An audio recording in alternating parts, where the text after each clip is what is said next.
ಅಂದ್ರೆ ನೀವು ತುಂಬಿದಂಥ amount register ಬುಕ್ನಾಗ ದಾಖಲಾಗಿಲ್ಲ ಅಂದಂಗೆ ಲೆಕ್ಕನ? ಹಾಂ 1,000 ರೂಪಾಯಿ ಡಿಫ್ರೆನ್ಸ್ ಬರತ್ತೆ. 1,000 ರೂಪಾಯಿ ಡಿಫ್ರೆನ್ಸ್ ಬರತ್ತೆ. 1,000 ರೂಪಾಯಿ ಡಿಫ್ರೆನ್ಸ್ ಬರತ್ತೆ.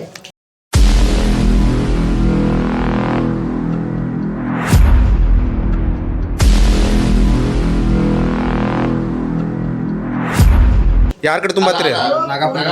ನಾಗಪ್ಪ ಅವ್ರ ಕಡೆ.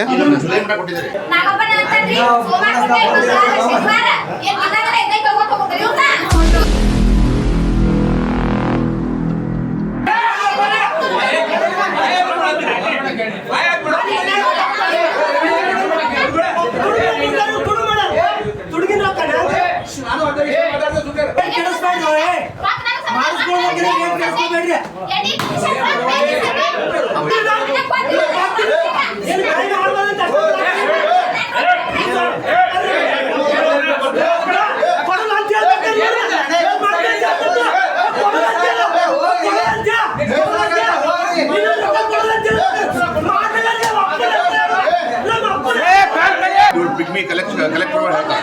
ಅದಕ್ಕೆ ಇವರಿಬ್ಬರು ನಡಕ್ಕೆ ನಾವು ಗ್ರಾಹಕರ ಸಹಾಯವಾಗೈತಿ. ನಾವು ಸಣ್ಣ ಪುಟ್ಟ ನಾವು ಉಳಿತಾಯ ಮಾಡಿ ಇವ್ರು ತುಂಬಿ ನಮ್ಗೆ ಯಾವ್ದಾರ ಒಂದು ಕಷ್ಟ ಕಾಲಕ್ಕೆ ರೊಕ್ಕ ಆಗ್ತೈತಿ ಅಂತ ನಮ್ಮ ಕಷ್ಟ ಕಾಲಕ್ಕೆ ಏನಾರ ಆಗ್ತೈತಿ ಅಂತೇಳಿ ನಾವೇನೋ ಆಲೋಚನೆ ಮಾಡಿದ್ದು.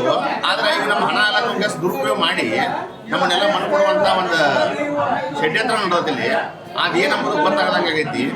ಅದಕ್ಕೆ ಮಾಧ್ಯಮದವರು ಸ್ವಲ್ಪ ಇದೇನಂಬುದನ್ನು ಬಹಿರಂಗಪಡಿಸ್ಬೇಕು. ಯಾವ ಸೊಸೈಟಿ ಅದೇ ಈ ಸೊಸೈಟಿ ಒಳಗೆ ಏನು ಪಾನ್ಕಾರ್ಡ್ ಆಗೈತಿ, ಏನು ಲಪಡ ಆಗೈತಿ ಅನ್ನೋದನ್ನ ಮಾಧ್ಯಮದವರು ಒಂದು ಸ್ವಲ್ಪ ಬಹಿರಂಗಪಡಿಸ್ಬೇಕು. ನಮಗೆಲ್ಲ ತಿಳಿಸಿ ನಮ್ಮ ಹಣ ಬರುವಾಗ ಏನಾರು ವ್ಯವಸ್ಥೆ ಮಾಡಿಕೊಡ್ಬೇಕು ನಮಗೆ ಅಂತ ನಾ ಈ ಮೂಲಕ ಮಾಧ್ಯಮದವ್ರನ್ನ ಕೇಳ್ಕೊತೀನಿ. ಯಾವ ಸೊಸೈಟಿ?